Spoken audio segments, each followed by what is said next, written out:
and welcome to the Moonshots Podcast. It's episode 185. I'm your co-host, Mike Parsons, and as always, I'm joined by Mark Deep Work Pearson Freeland. Good morning, Mark. Good morning, Mike. And yes, you're right. Deep work. What an opportunity. Not only to reveal my middle name, a very unusual middle name, but what an opportunity for us and our listeners to get back into an absolute classic within this productivity series with Cal Newport's Deep Work. Oh my gosh. It is on my bookshelf. It is in my Kindle. It is right up there for me personally with Tim Ferriss' 4-Hour Workweek as one of those books where you read it, where you study it, you research the thinking behind it, and you're like, this makes so much sense. I'm glad I found it. I wish I'd found it 20 years ago. I could have produced so much more. But deep work, I think it's one of the greatest struggles that we have as modern knowledge workers. The act of getting deep work done is so damn hard. We're in a war for our attention, Mark. We're in a war to avoid another notification, another interruption. Because on the other side of that, if we have time and space, we can do deep work. And Mark, good things happen when we do deep work, right? Well, as Cal breaks it down in his book, he actually calls that level of focus, that deep work, as a superpower. Oh, yeah. Because it is increasingly competitive with all these different notifications. We talk about it on the show all the time, Mike, with notifications, your watch, your phone, your iPad, your emails, every single thing nowadays, not only people, but thing and apps are driving and striving for your attention. So the ability to actually do some deep work, to focus on something without distraction, often on, as Cal would call it, a cognitively demanding task, is fewer and far between. And what's interesting, again, as we dug into Chris Bailey's hyperfocus a few shows back, this idea of focus nowadays is probably even harder to find than when Cal released the book previously, wouldn't you say? Yeah. I think it is. It's a timeless classic, Deep Work by Cal Newport. And what is so great in this show, we are going to decode not only like how you can cultivate deep work, some of the routines and the habits that you can use to do deep work. We're going to crack why it's hard, how the brain kind of works, and the sort of results that you can get if you do deep work. And look, Mark, what I have learned from this book is basically, if I want to do deep work, I need to schedule it. I need to schedule it in the morning. I don't want to check email beforehand. I'm in massive do not disturb. I literally go into both a virtual and physical bunker. I close the study door. I close the blinds. I go deep, and I do this on regular occasions in order to think, work, and produce better. Otherwise, I'll just be drifting along from meeting to meeting, call to call, urgent request, this, that. And I'll be like, damn, I'm not working on the system. I'm just caught in the system. Right? Yeah. It's very, exactly as you're describing, Mike, you have to have a deliberate practice in order to go deep. You need to identify and be honest with yourself, even whether you're doing deep work or shallow work. You need to identify, maybe, as you were just describing, the time of day that works best for you. Maybe it's before other people are around, before those emails start creeping in. It's understanding and blocking yourself in order to go and do that deep work, as well as cultivating those precious moments, which they are pretty precious nowadays, aren't they? In order to go out and do that. Put yourself in the bunker, like you say. Yes. Yeah. The and look, the reviews, if you read the reviews, the theme here is like, look, it's very inspiring because I think we all want to produce a body of work, and that's where deep work helps. But then he gives us some really good rules to follow. And there's this one headline here in a review, quite relevant in our noisy age. Quite. And that is like beautifully said, quite relevant in our noisy age. Well, Mark, I think it's time for us to get away from this noisiness, don't you think? Yeah, I totally agree. I can't wait to get in deep into Cal Newport's deep work. So, Mike, let's jump in. Tell us what deep work is, and then we'll drill in from there. Yeah, so I define deep work to be when you're focusing without distraction on a cognitively demanding task. Got it. And the book is basically, which kind of leads us to the deep work hypothesis, right? Which you established in the book and then spend the first half kind of proving it and then the second half showing us how to apply it. Can you tell us what the deep work hypothesis is? Yeah, this is the foundation on which the whole book is written, in the foundation on which actually I live my life. So it's pretty important. And that's the idea that deep work is becoming more valuable in our economy. So it's becoming one of the most valuable skills you can do in our economy at the same time that it's becoming more rare. So people more and more are losing their ability to actually do deep work. So that is a classic economic scarcity scenario. Something is becoming more valuable while it's becoming more rare. And the conclusion of that is if you're one of the few to cultivate a deep work ability, you're going to thrive. I couldn't agree more. There we got it from Cal Newport himself. This really is a pathway to thriving in any sort of passion, vocation, business work, whatever, however you might choose to apply it.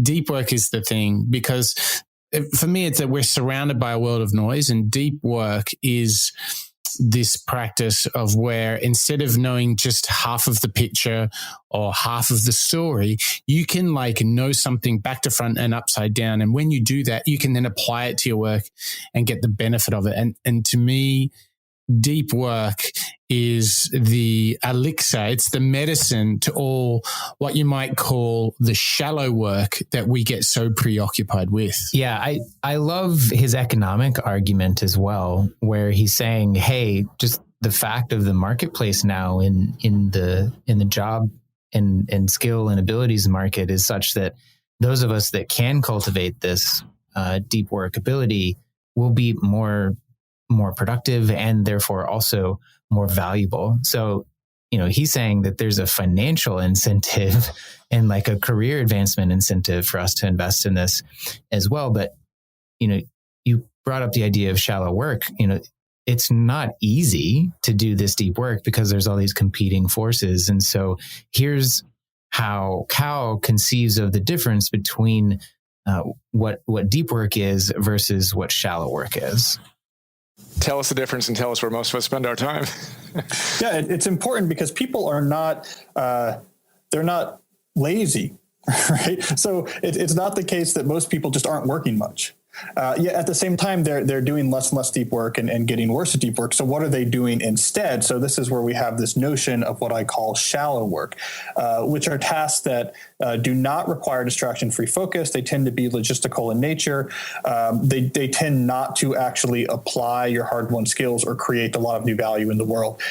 This includes things such as doing email and meetings and sort of PowerPoint slides and social media optimization and tweaking your website. All of this type of things is shallow work. It's not that there's no value in shallow work, but it does not require distraction-free focus, and it's not producing massive amounts of new value.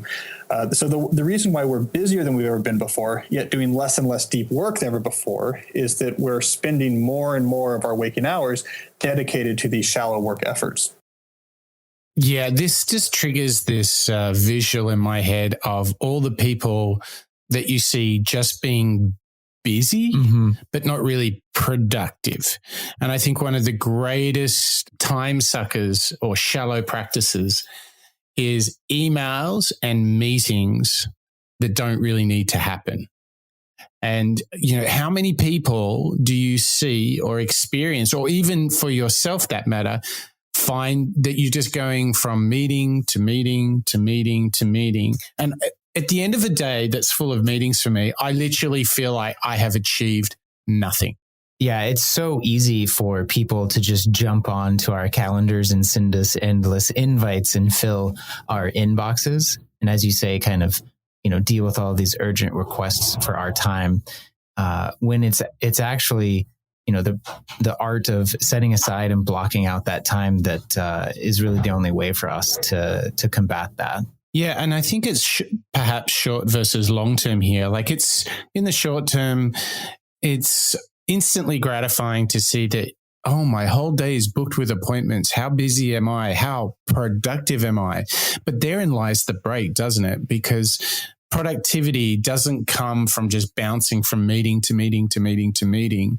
And I think if we can all sort of develop this sense of, I need minimum an hour or two a day devoted to no meetings, no calls, no email, to think, to reflect, to work, to build insights and thoughts, to get thoughts out of your head and just write, whatever it is, there is this deep need not just to fill the day with this shallow work. And I think what Cal is really encouraging us to do is to see all the value that is in doing the deep work, particularly because it's kind of hard to do. So not many people are doing it.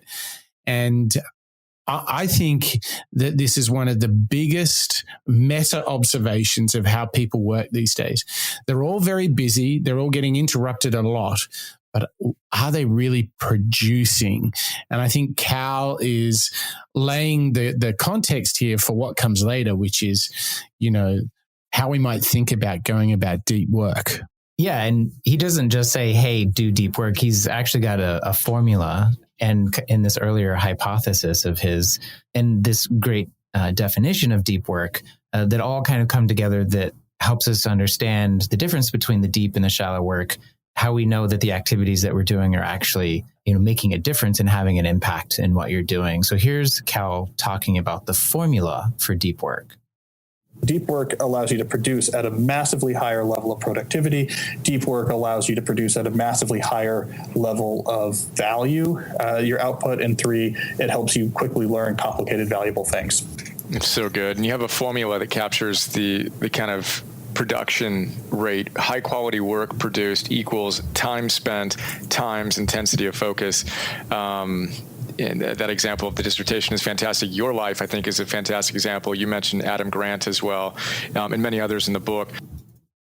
So what's really interesting about this, Chad, is that there's the allocation of the time, but what we're starting to see in these clips is the reference to the intensity and to the focus of this. And at the heart of this, it's like half the battle, if not more, is making the time.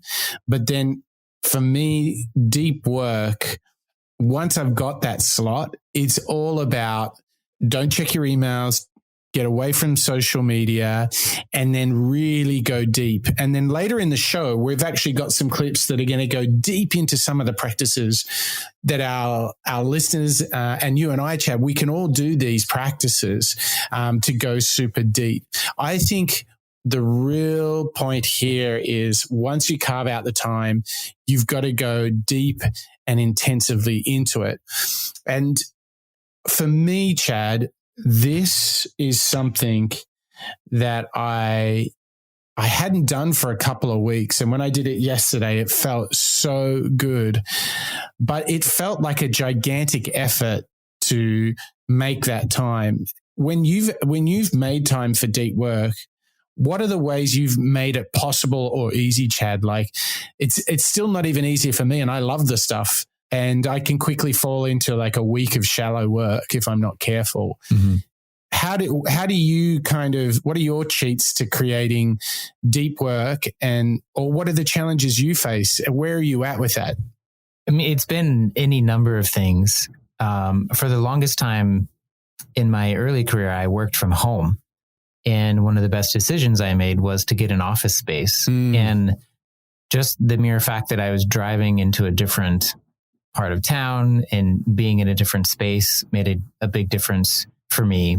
And, I had a workspace that was designed and laid out in a way that was kind of optimized for me to be doing that deep work. I had a standing desk, and then I also had a sitting desk for the different modes. And that was one way that I was able to combat that. But that's a really good point. Sorry to interrupt, but that's a really good point. Your environment sets you up. So this reminds me, it's very similar. If you want to sleep well, you get blackout curtains, you don't have any devices. It's just the same with deep work. Mm-hmm. I love to get into my study. I don't go in the office. I don't sit at the kitchen table. I go into the study, I close the door, and I often will do it. This is another interesting thing that you've reminded me of. It's not only the space, but I do it really early in the morning, like 5 o'clock. Like I get up super early and I'm on a mission to go deep. Mm-hmm. Yeah, I also try to protect my mornings for that as well. But I think what's happened to me is like the routine of getting into the shallow work first thing has kind of crept in because of this kind of felt urgency of things that's going on. Mm-hmm. But like if I'm getting up and I'm getting into the office at 6, like surely all that stuff can wait till 10 or 11. Like who's actually like doing work until that time anyway? So I think it's kind of this false sense of urgency. And I like going back to this idea of time spent times quality of focus. Sometimes we can get one of them right, but if we don't have both of them, it's not that like exponential increase in just like evolution and leveling up that you get if you add them or actually multiply them together. And so I think for me, it's been that focus that's been lacking lately. You make a really good point that it's about the space, it's about the time. And if those emails are distracting you, when I want to go deep, I actually will skip 2 practices. I don't write my journal and I don't check my email. I go straight to the task at hand. And I just know that gets me into it because I work with so many people on different time zones. My inbox when I wake up can be quite heavy duty thanks to, North America and Europe. So if I really want to go deep, I don't even look at it for like 3 hours.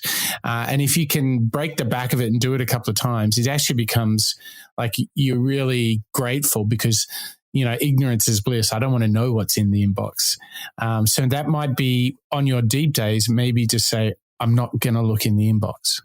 Yeah. An idea that I had was just to put my phone in my backpack and just go through my morning routine and get to the office and don't take the phone out of the backpack until I've emerged, having completed the deep work. And the reason that works so well for me, Chad, is I know I do my best and clearest thinking in the morning. I do not do it in the second half of the day.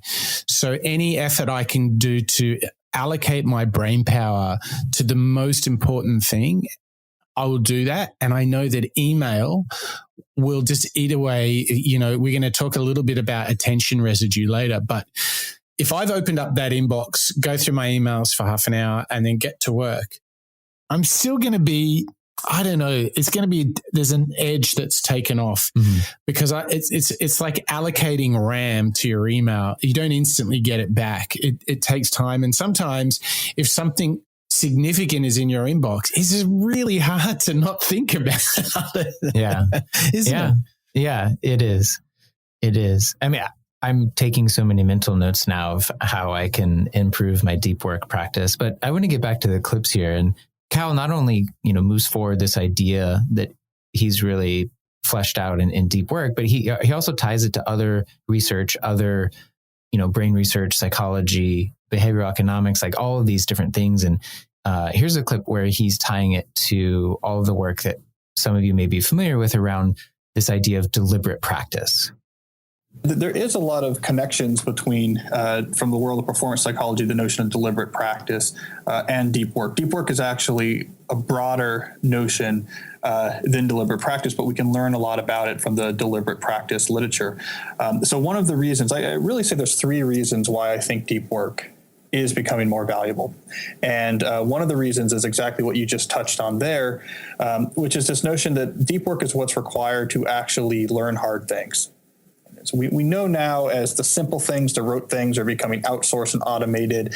The people who are valuable today are those who can really keep up with complicated new information. They can master new computer systems or programming languages or statistics or mathematics, or the ability to keep up with complicated things is very valuable. That requires deep work. And if you really drill down to the neuron level, we can actually see learning in practice down at the level of the neurons. What's actually going on is to learn something complicated, you have to actually give it undistracted, very intense attention. And what happens is at the neuron level, that actually isolates the relevant neural circuits. And when neural circuits are isolated and run again and again, you get a process called myelination. Where you actually get essentially it's a protein sheath that's actually spun around the axons of the neurons and makes the circuit actually fire easier. That's what it actually means at the neuron level to learn something. So it just requires literally the notion of focus without distraction to learn something. Because if you have lots of unrelated distractions going on, you're looking at Facebook, you have other things in your head, there's too much noise at the neuronal level for you to actually isolate the circuit that you're trying to improve. So when we really dive down in the literature and deliberate practice down to the neurons, we see focus without distraction is at the foundation of trying to learn hard new things, which is so valuable. And that's just one of 3 different reasons why deep work I think is very valuable, but that's one of the important ones. Just going deep. I really love this context of that, the robots and the artificial intelligence are taking over all those menial tasks. So if you're not doing deep work, you're essentially putting yourself at risk, aren't you, Chad?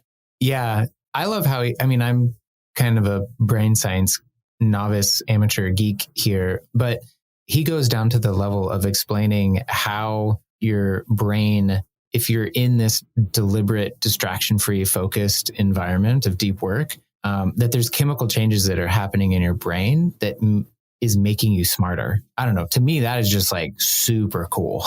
Yeah. It's very analogous to when you're working out and your muscles are sore. That's actually because you've actually torn the muscles. And when they grow back stronger, but it kind of aches after you've been at the gym. That's exactly why. It's almost like your brain has the same practice, isn't it?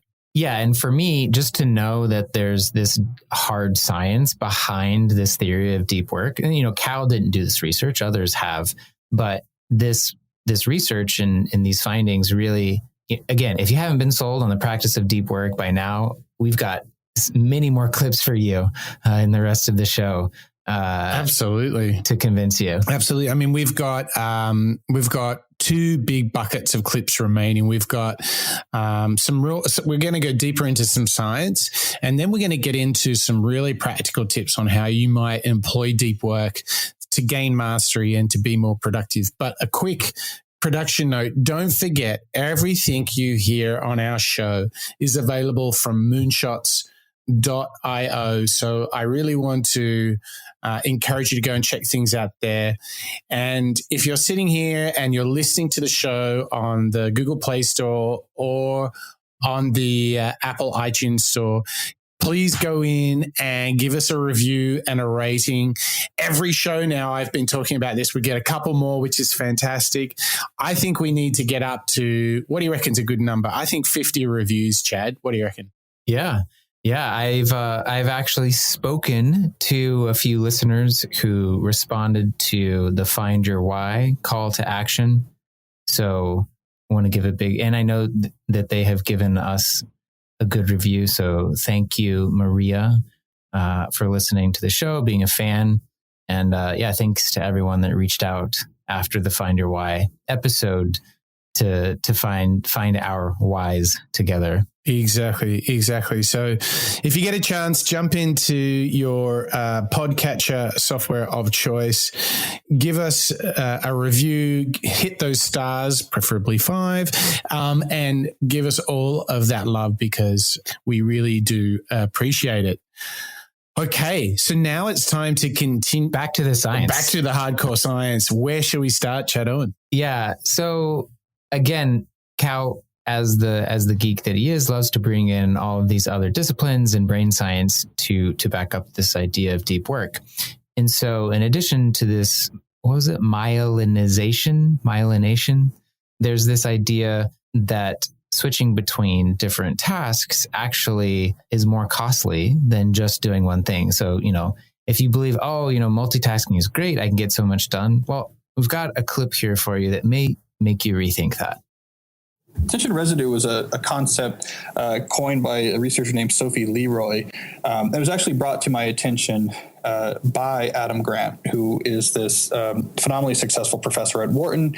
He's my age, whereas I'm an assistant professor, though he's a full professor at Wharton. He's this very successful guy, and he uses deep work to produce academic papers at a very high rate, incredibly high rate. And when I was asking about how he did it, he said, you have to read about attention residue, Sophie Leroy's research. And the concept's actually very intuitive. If you switch your attention to something and then bring it back to the task at hand, the thing you just looked at briefly leaves a residue on your attention that actually reduces your cognitive capacity by a non-trivial factor. So for example, if you glance at your email inbox and you see in there's some things that need your attention, but you can't take care of at the moment, right? You see some emails you'll have to get to, and then you switch your attention back to a deeper task, let's say like writing something. For the next 15 to 25 minutes, you're going to be doing that task at a much lower rate of cognitive capacity because there's been a residue left on your attention from that quick distraction. And this is one of the key reasons why deep work produces so much more and at such a higher level of value is that the more you're focusing without distraction, the longer you do it, you clear out all that attention residue. It's like getting all the cobwebs off of the old gearbox, right? You start to hum along at a much higher cognitive rate. I mean, just so true. I mean, that it's almost like this switching cost between tasks. I honestly, as he's describing that, switching from one thing to the other, when you go into the second thing, you really have to spend some time getting your thinking back together and to apply yourself, because it's like your brain is still computating on the previous task. Mm-hmm. As he describes that, I completely have this feeling that he's talking about, this attention residue when I'm switching between things. Do you experience it too, Chad? Yeah, I'm going to bring in one of our favorite visual metaphors here. It just came to me. I'm making connections between episodes here. You and I love the flywheel. And so if you think about your productivity and your kind of rate of learning as a big stone, flywheel, it takes a long time because it's super heavy to get going. So if you start at the email flywheel for 20, 30 minutes and you just when you maybe kind of get it going, then you turn around and go to the writing flywheel or the designing flywheel, and then you got to start it up again. And finally, when that thing gets spinning, then you go back to the email one, but it stops. So you got to get it going again. So that's how I visualize this idea of the task switching and attention deficit. But I think that's the problem that I'm having right now, is that probably just when I should double down and keep going in a particular mode of work, I feel pulled into a different direction, and then it's just my productivity drops off a cliff when I'm switching. And what's great is we've also managed for this show, we've found one or two experts online who have actually deconstructed Cal's work really, really well. And so this is the first of some clips coming up, which is not from Cal himself, but from other folks that are deconstructing him. And this attention residue thing is so important. If you really want to understand when you're not at your best and how you can be at your best, this next clip is all about diving into this world of attention residue. So Cal talks about the research on attention residue. So almost all of us know at this stage that multitasking, doesn't really exist. You can't actually do two things at once. You just rapidly split your attention, go from this to this to this to this, diminishing your performance in both of them, right? So we all know that multitasking isn't the way to roll. But even those of us who go from meeting to meeting to meeting. So let's say you got a 15-minute meeting and then you go do this, and you're actually focused on that particular thing. You're not in the meeting checking your email. You're not multitasking in that sense. But the research has shown that when you split your attention like that, and you go from one project to another project to another project to another project, you have something that researchers call attention residue. What you were doing before is still like a residue on your attention. And they've come up with these creative ways to test your performance. And if you're getting your attention split like that, going from thing to thing to thing, you perform less well than someone who goes straight in one thing for a longer period of time. You don't have the attention residue, which diminishes performance. It's a really cool idea. And this is the strongest reason to create time blocks. So we talk about time blocks a lot. The One Thing guys, who wrote The One Thing, Jay Papasan and Gary Keller, talk about the fact that time blocks are the number one power tool for time management. Cal has a formula. He says productivity, like high quality work, is a function of time invested times intensity of focus. So if you want to create at a really high quality and a high volume, you need to combine putting a lot of time into it and intensely focusing. One great way to do that is via time blocks. Not, oh, I did this, and then I did that, and then I did this, and I did that, and I did this, and I did that. That's shallow. You're not going to do a ton of great work when you split up the same amount of time. Let's say this is 9 to 12, right? Or even 9 to 11 or whatever, right? Time blocks. Intense focus over an extended period of time leads to extraordinary results. Just as a personal example, one of the things that I've done, I didn't realize I was doing it quite explicitly until I read this work on attention residue. I read the book. I then immediately create a PDF. So there's not a gap. Now I do some other things sometimes, but in a big sense, I'm going from one thing to the next. I'm going from one part of the same book to the next part. Once I have the PDF, then I create a time block where right before this, I recorded the MP3 of the Philosopher's Note. Then I'm recording this TV episode, right? And then I immediately go into creating micro classes on my favorite big ideas. So I have a time block and I don't fracture my attention and have attention residue. So it allows me to create at a much higher level that I would if I was splintering my time like this. There's no way I would go from one part of this phase to checking my email or whatever. And this is why. We all know this. We've all experienced this where you kind of get into it and then you want to get into another project, but you're kind of thinking about what you just looked at. You just looked at your email and it's taken up 2 or 5 or 10 or even 20% of your attention and you can't give your best here. So keep that in mind, create time blocks and do deep work that matters and get a ton more in a shorter period of time, which is another theme that Cal comes back to. Higher quality work, shorter period of time equals a good equation. The time block. This is the big, well, we're kind of cheating a little bit here because we're getting into how you might do deep work. But this time block idea, I literally love carving out 2 or 3 hour blocks into my agenda. When I'm really managing my time well, I'm thinking about the following week, blocking out that time. And it feels so sacred when you have those time blocks.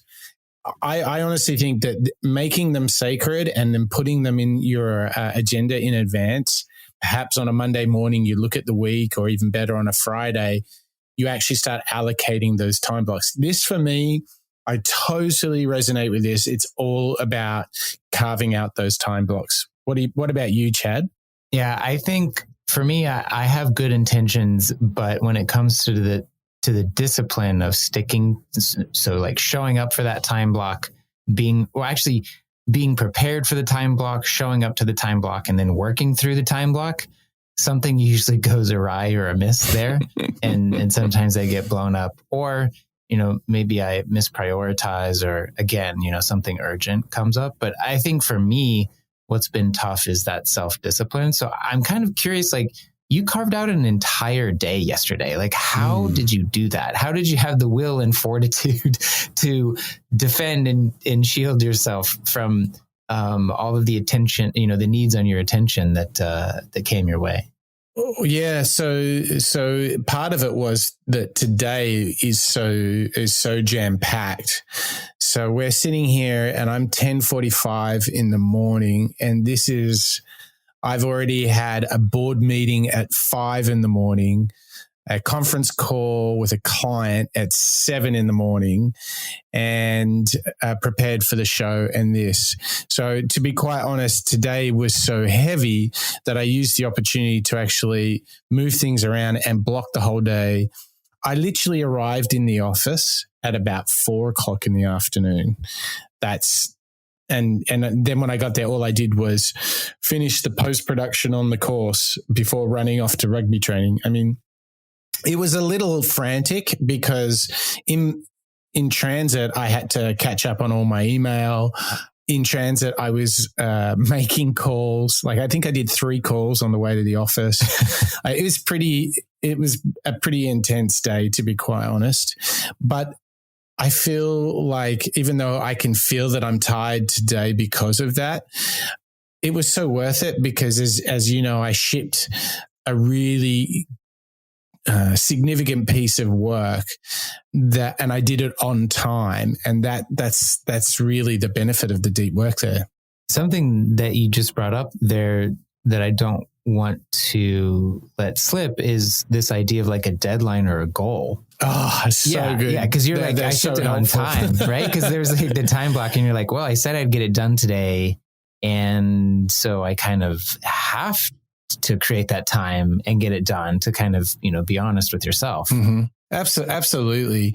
So this time blocking is a big gift from Cal, and sort of sets us up for the third part of the show, where we're just going to get into how we do this thing called deep work. How do we enjoy this mass productivity tool, this pathway to mastery?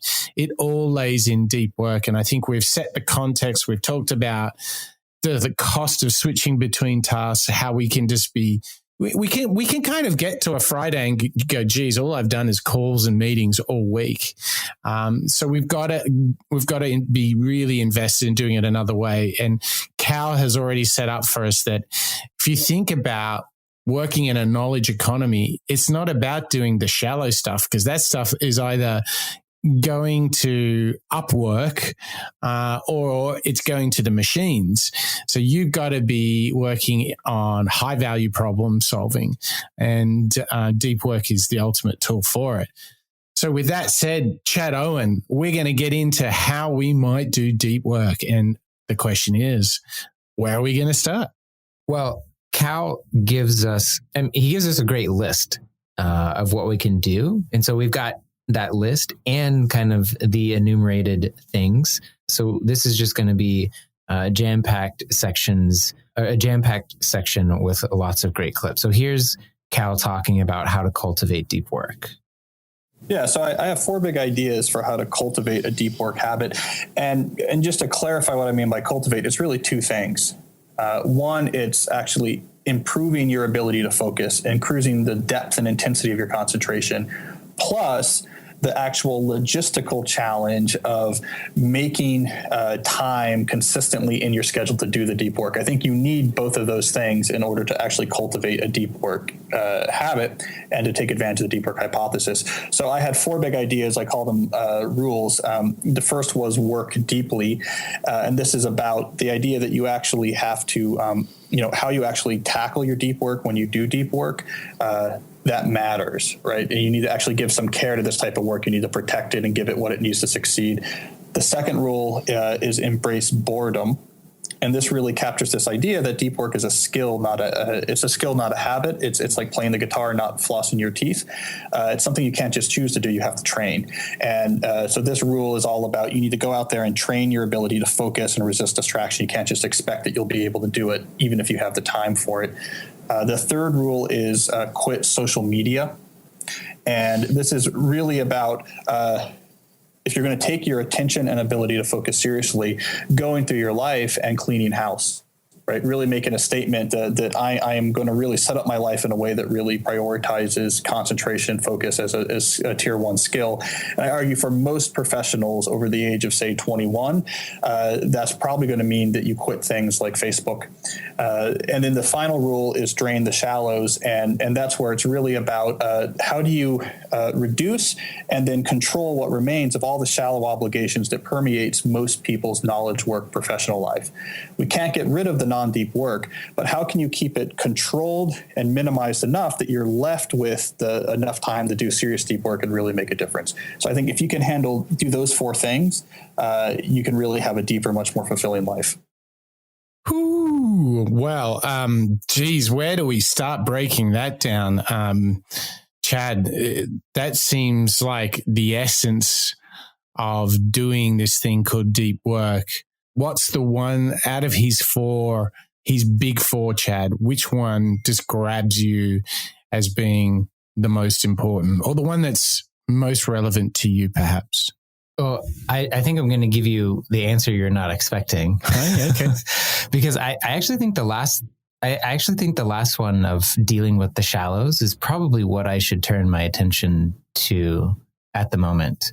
I've got some things going on at work where I feel like surrounding myself with the right team members, delegating, and kind of creating systems to handle the shallow work will free me up in a lot of ways to get focused and do the deep work.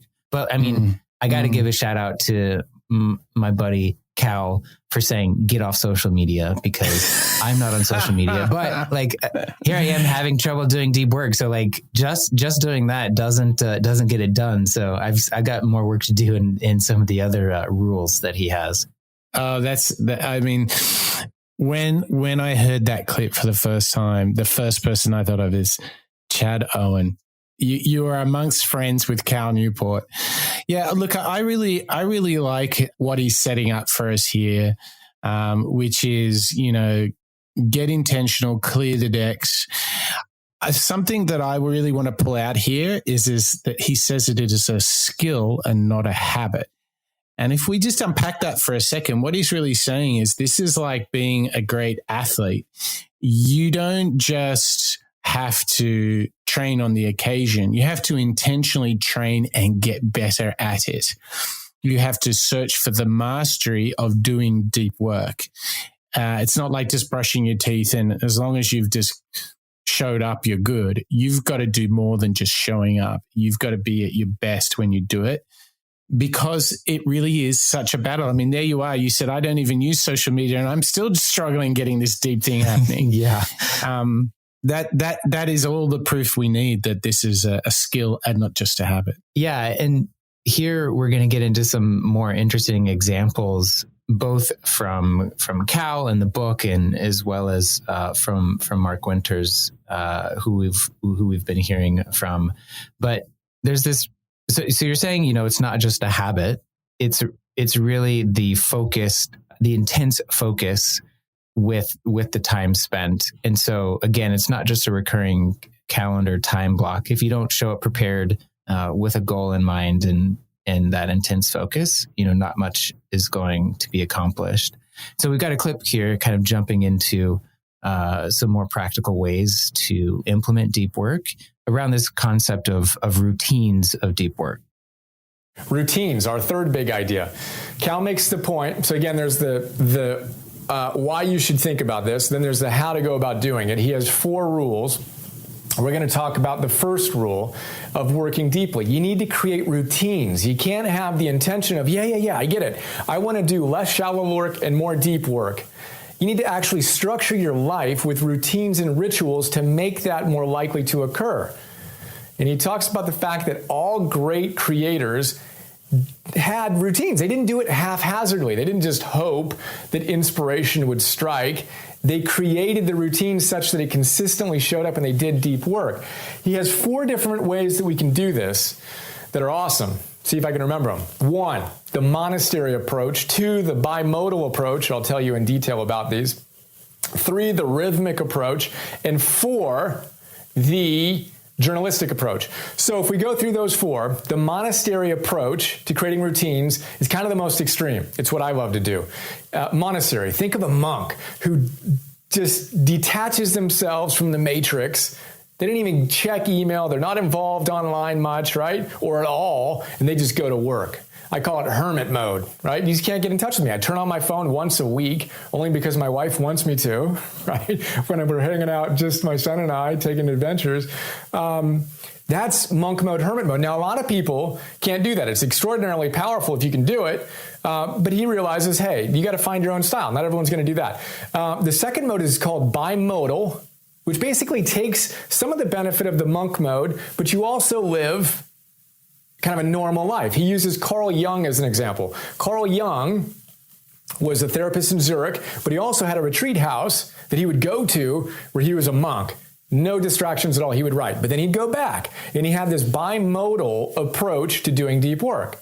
That's the second possible alternative, right? The third one is what Cal calls rhythmic. In rhythmic, it's kind of like Jerry Seinfeld's write a joke every day. If you've heard of that, don't break the chain, right? Where Jerry Seinfeld gave the advice, reportedly, that the way to become a good comedian is to write a joke every day. Create a rhythm, create a streak. And you got your calendar and you X off a day and another day and another day, and you don't want to break the streak. You have a rhythm of creativity. That's one way to do deep work. You create a rhythm. It might be at different times during the day, but you don't break your streak. That's the third. The fourth way to do it is journalistic. Now, the journalistic idea is basically like a journalist who needs to write on deadline, right? They've got a story that broke. They got to deliver quickly. They got to know how to go into deep work like that, right? They don't do it on a hermit basis, and they don't do the rhythmic per se. They just do it on demand, right? This is what Cal says is his preferred or kind of main dominant way to do his deep work. He schedules his days opportunistically. When he has time, he creates chunks and he does great work consistently, and he keeps track of it, which he talks about in the book. Those are our 4 ways, super quick overview. Obviously, check out the book for more. But we've got to find our rhythm, what our personal style is, and then commit to creating those rituals. Well, right here, ladies and gentlemen, we are getting to the very atomic level of deep work. And these 4 different types of deep work, monastic, bimodal, rhythmic, and journalistic, it is crucial that you work out which one works for you and that you set yourself up for success to do it. So, Chad, are you the monastic, put yourself on the top of the mountain? Are you bimodal, sort of every semester? Are you rhythmic, like write a joke every day? Or are you more the journalistic on demand? Which of those types, those modes of deep work speak most to you? I think I would like to be monastic, but bimodal is probably going to be practically how I get it done. Mm. And, you know, as I've been talking on the show, I think I need to do a better job of preparing, scheduling, and protecting those times. Yeah. I'm almost thinking like an even further change of pace or location would do me well, because I still do work from home sometimes. I also work in the office. I'm wondering if there might be a third place where I could do some deep work. You know, maybe even leave the phone behind, keep Wi-Fi off of my computer, or just take a notebook.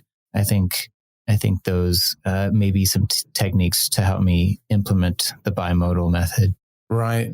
What's really interesting is talking about this more monastic way of working and changing up the location, and is that there's a couple of guys that write books on planes because they really like the forced.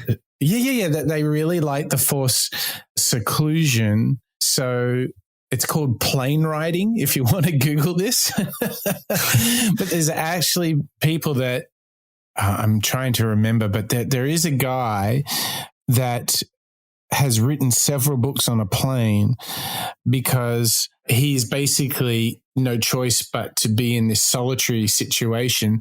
And I know the famous writer Douglas Copeland was also renowned for writing a lot of his books on his plane trips around the world. Again, just because it created the conditions for that monastic way of working. Isn't that cool? Yeah, I love that idea. Although I think with the modern entertainment that's on planes now. I'm too distracted visually from someone watching one movie. Someone is, there's like 30 movies going on all at the same time within your field of view. So I'm not sure I could actually do that. I'd have to go into the bathroom or something on the plane to write, but then that doesn't sound like a good idea either. But it's really powerful. Just to bring everyone back here, are you monastic, bimodal, rhythmic, or journalistic in how you do deep work? And if you don't know, that's cool. Try one of each. Try and get yourself away somewhere unusual just for a day, even take a whole day off. Or bimodal, set yourself a weekly, monthly, quarterly deep work routine, or do the classic Seinfeld one, just write for 10 minutes a day. I know certainly I write my journal almost every day now for several years, and it is a big part of how I like to start my day. The journalistic one, I think, is a really acquired taste because it's really about no pre-warning, boom, you have to dive into it. If that works for you, that's all good. But right here, I think if you can find the moment and the style of deep work, this will be so powerful that everything else that we're talking about will be much easier, like carving out the time and so forth. If you've experienced that state of flow where you've found the right style of deep work for you, I think a lot of the other challenges become right. They become easier. Yeah. And I think my wife's preferred mode is this journalistic mode. She thrives under those tight deadlines. And I think she can get more done in a 4-hour stretch of time under those conditions than, many people get done in a week. Right. So it's interesting how there's kind of 4 different routines in which you can set up to help enable the deep work. But we've got some more ways to learn from Cal and how we can implement deep work in our lives. And here's another clip where he's talking about this idea of like being sure, or how the outputs of deep work is really high value work. The second is deep work is necessary to produce things of high value. So that the output you produce when you're in a state of deep work is really your max function. It's at the max of what your current skills and training allows you to do. Whereas work that's done in a state of distraction with more fragmented attention is going to be at a fraction of that quality level. We see this all the time, for example, if you want to isolate it, but if you look at the habits of, say, literary novelists, I think they're a good case study here, because if you're a literary novelist, the only thing that matters is actually the quality of what you produce, right? This is very much not a quantity type job. It doesn't matter that you wrote 100,000 words. It doesn't matter that you wrote a book. If it's not really good as literary novelist, your career is sunk. So they care a lot about quality. Not surprisingly, if you look at the work habits of literary novelists, you see that all of their energy goes into protecting themselves from distraction, being able to concentrate more intensely. It's among novelists at the vanguard of deep work. It's where you see things like very elaborate, isolated writing sheds and huge rituals. So deep work helps you produce at a very high level of quality. That is such a good analogy. It's such a good case study in people that live and die by their deep work are authors. There it is, the book. It's in black and white for everybody to read and to deconstruct and to review. So it's imperative that it's of the highest quality. And it's this classic archetype of the lone wolf rider who inhabits, the peaks of tall mountains in a cabin locked away. That analogy is perfect. If we could all be a bit more like those writers, those authors, where we dedicate that sort of time and intention to producing and thinking. Yeah, it is very telling. I mean, I would love to get more high quality work done. So again, this is just reinforcing the fact to me how I need to begin to reapply these routines and practices. He mentioned Carl Jung, and he's talking about writers here. I almost said my favorite author, and I wasn't sure, but I do actually think he's my favorite author. Stephen King, in his book on writing, describes his routine. He writes in Maine, and he does have a writing shed. up until very recently, he typed everything out on a typewriter, surrounded himself with other books, and it was just a writing room for him. So, he could lose himself there for days at times, even though he's, like 100 yards from his main residence up there. But I would love to have a writing shack, but there's a lot of things that need to happen between now and then. But yeah, I think maybe what I need to do is figure out how to find or create my own writing shack. That's great. Well, the thoughts do not end there on producing at a higher level. So let's have a listen to this next clip, which gets really into the art of extreme productivity. And the third reason is the deep work helps you produce at a very high level of productivity. Your rate of output per time invested is significantly higher when you work in a state of deep work as compared to working with more fragmented attention.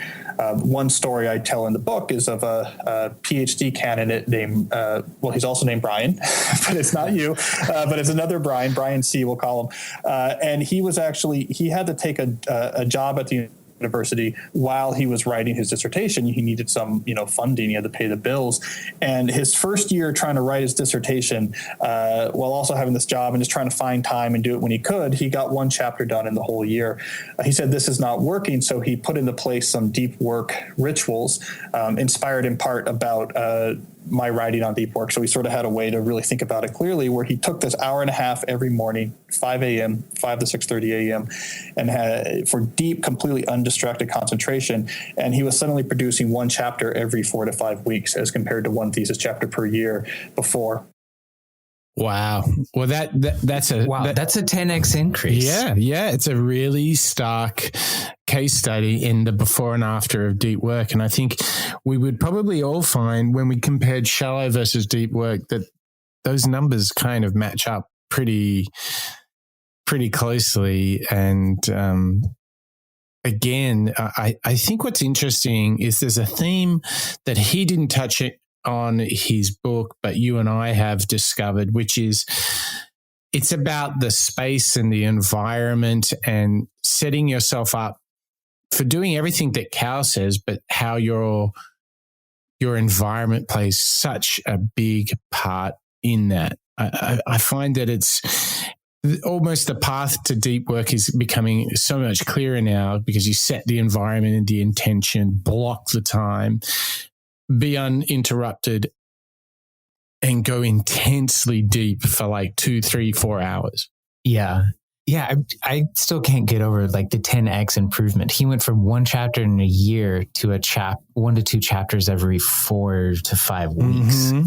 I think another thing as I kind of think about it, and this next clip touches on it, it sounds like you really need not just like an important or high value thing, but it really has to matter to you. You have to, I would say you have to bring some passion to it. And I'm easily distractible and I want to try and do many different things. And so I think part of maybe what I could do is not just be focused when I'm working, but focus and choose one thing that I bring into my, containers for deep work. And then maybe that's how I can unlock some of the potential that's in the deep work. But here we've got a clip talking specifically about being passionate about what you're applying yourself to in deep work.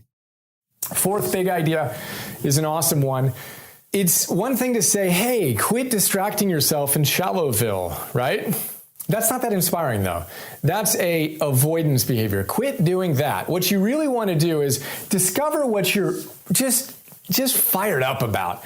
What is the wildly awesome opportunity in your life? What goal could you achieve in the next 6 to 12 months that's challenging yet feasible that you're really fired up about? It will have a huge positive impact in your life. What is it? Identify that. Get wildly excited about it, right? This is awesome. Then you commit to that. You see what you're going to need to do to get there. And then you crowd out with your enthusiasm all the distractions. You're so excited about your goal and so motivated that you move all these no's out. That's a much more effective strategy than saying, I'm going to eliminate all these distractions. Let it be crowded out by your passion for doing something great. Wow. Well, this touches a lot upon purpose and fulfillment that Sinek covered. But of course, you can only really go deep on stuff that matters to you, stuff that is part of your vision for who you want to be, because that drives your sense of fulfillment and your commitment. But part of this is also, I think, touching on this intense focus that comes up, just consuming yourself in the moment, in the work, and making sure it's something that matters to you. I think that's really good advice for making deep work happen, don't you, Chad? Yeah. I mean, as I was teeing up the clip, it was kind of coming together in my mind of, maybe it is that big, hairy, audacious goal, to borrow a phrase from Jim Collins, that's missing for me to apply myself towards. I mean, I can think of many in my head right now. I just need to choose one. That's right. To pick and do. Yeah. And often, picking that one can be tough in itself. And I think as we all try and do more deep work, I would just pick up something and go with it. Try it, Yeah. Actually, the call to action in the Find Your Why episode seemed to work. So I'm going to do it again here. I'm curious for you listeners out there, what the one thing that you're going to put into your routines for deep work is. I'm going to put you on the spot, Mike, and ask you what yours is. I have a feeling yours and mine might be a bit similar, but I'm curious, what's that one thing that you're going to put in to your deep work? And are you talking about like what project, what effort, or the goal? Yeah. Okay. Like the 6 to 12 month thing where you're like, yeah, that's awesome if we can, if I could do that.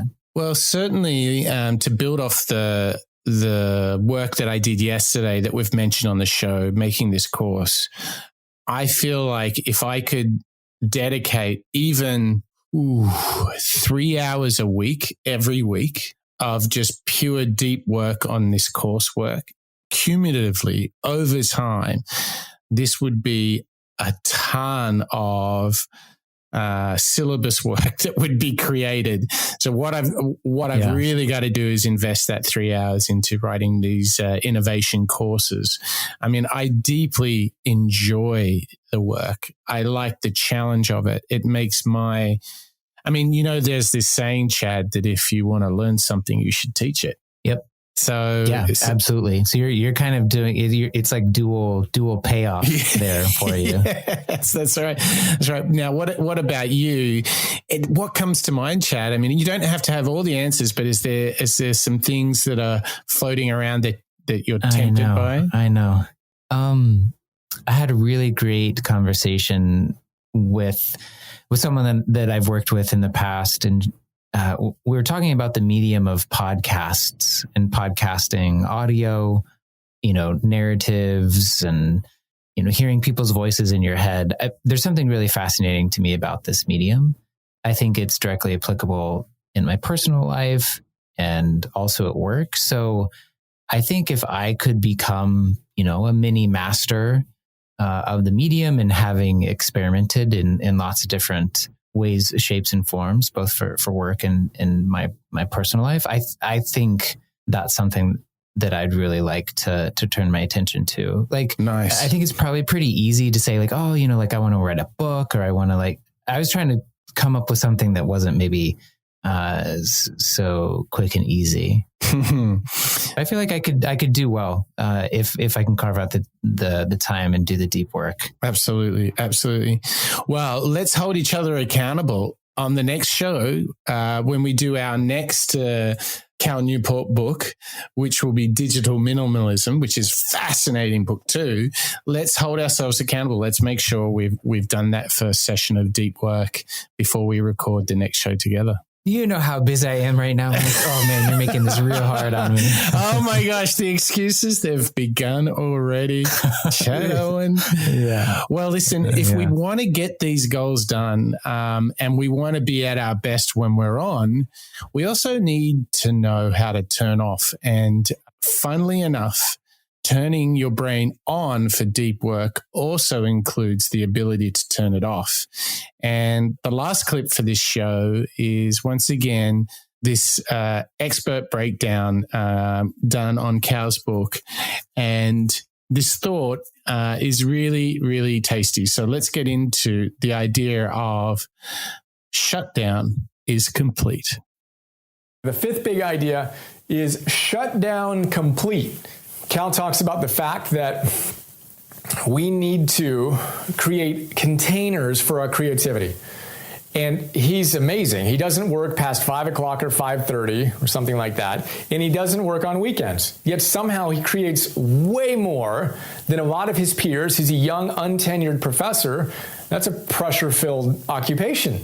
And he references, kind of juxtapose another professor who complains about how, oh, you need to work so hard, and my whole life is kind of taken up by all these shallow things and blah, blah, blah, blah, blah, blah. And Cal says, look, when you get serious about stuff like this and you commit to being super productive efficiently, you need to do things like, and one of the ways to do that is to create limits where you're just done. And he has a great idea of shut down complete. End your day. So for him, it's at 5 or 5:30. I do something similar. Well, I'll finish his story and I'll share mine. He goes through his little routine at the end of the day. He checks his email one last time and he makes sure nothing urgent is sitting in there. He addresses anything urgent, right? And then he looks at what he wanted to get done today that he didn't, what tomorrow's going to look like and what he can push into tomorrow, right? And then he's complete. Shuts down his computer and he says to himself, shut down complete.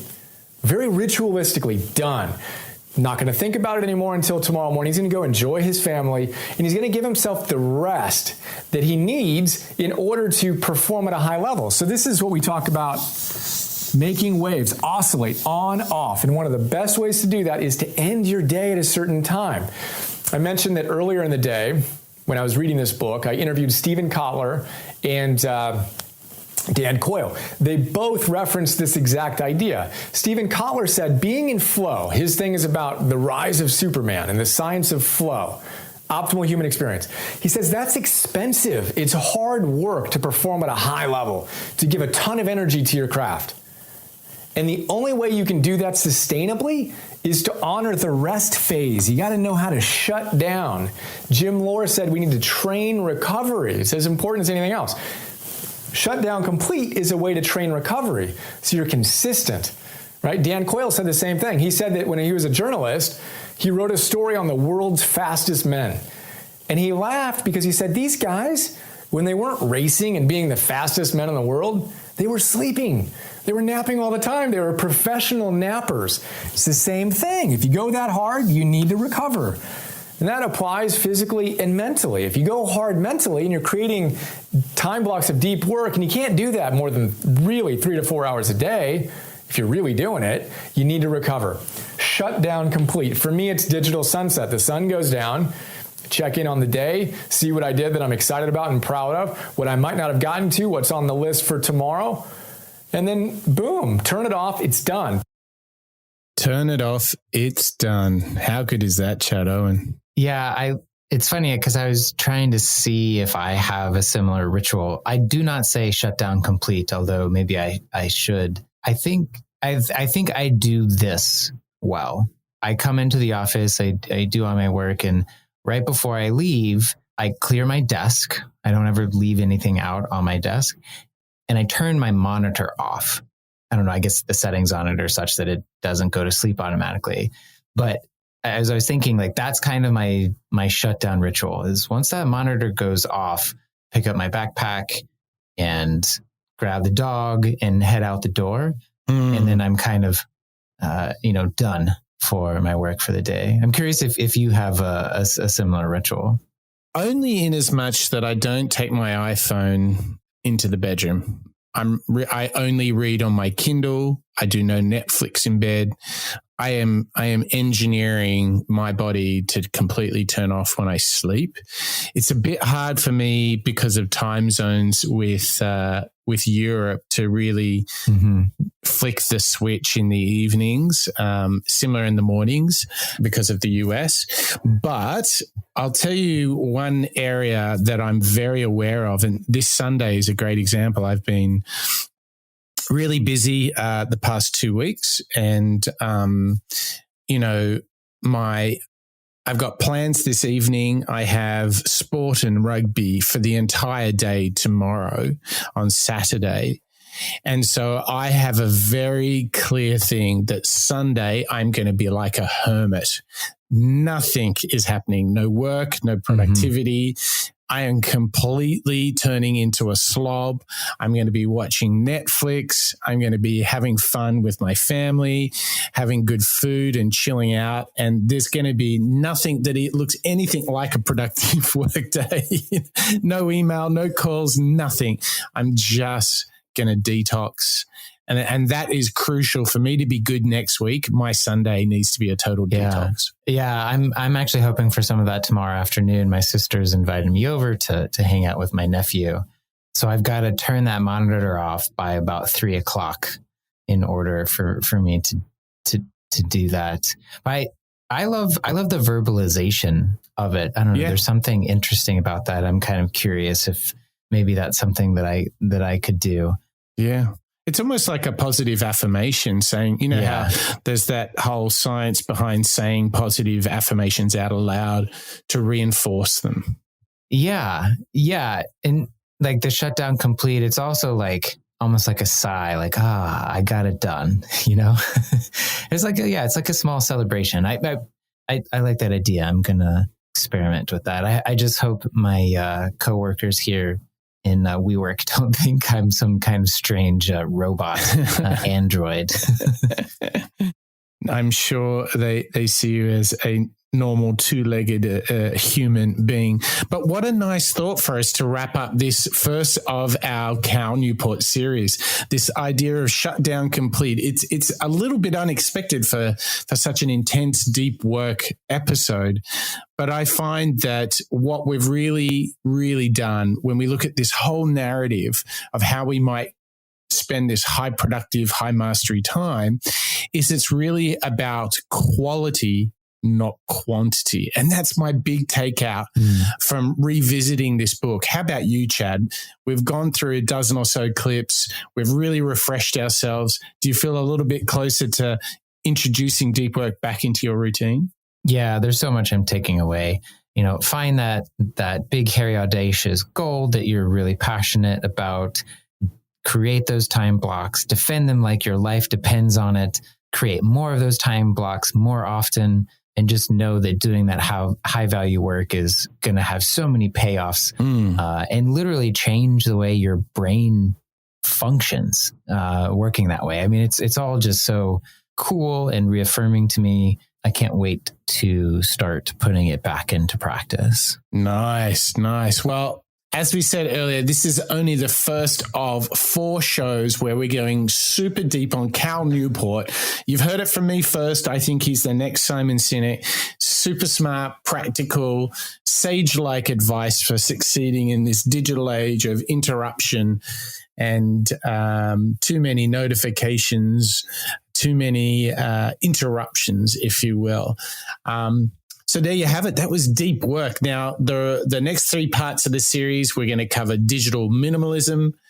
So good, they can't ignore you. And the body of work Cal has done around learning and being a great student.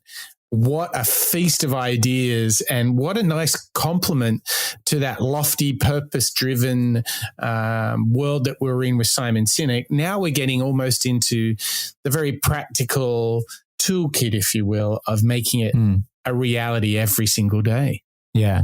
I'm really excited to go. I've read all of Cal's other books as well, and I can't wait to go back and revisit them. I feel like incorporating the ideas from all of these, kind of building on the foundation of what you and I uncovered with Simon, like we're kind of building up these superpowers.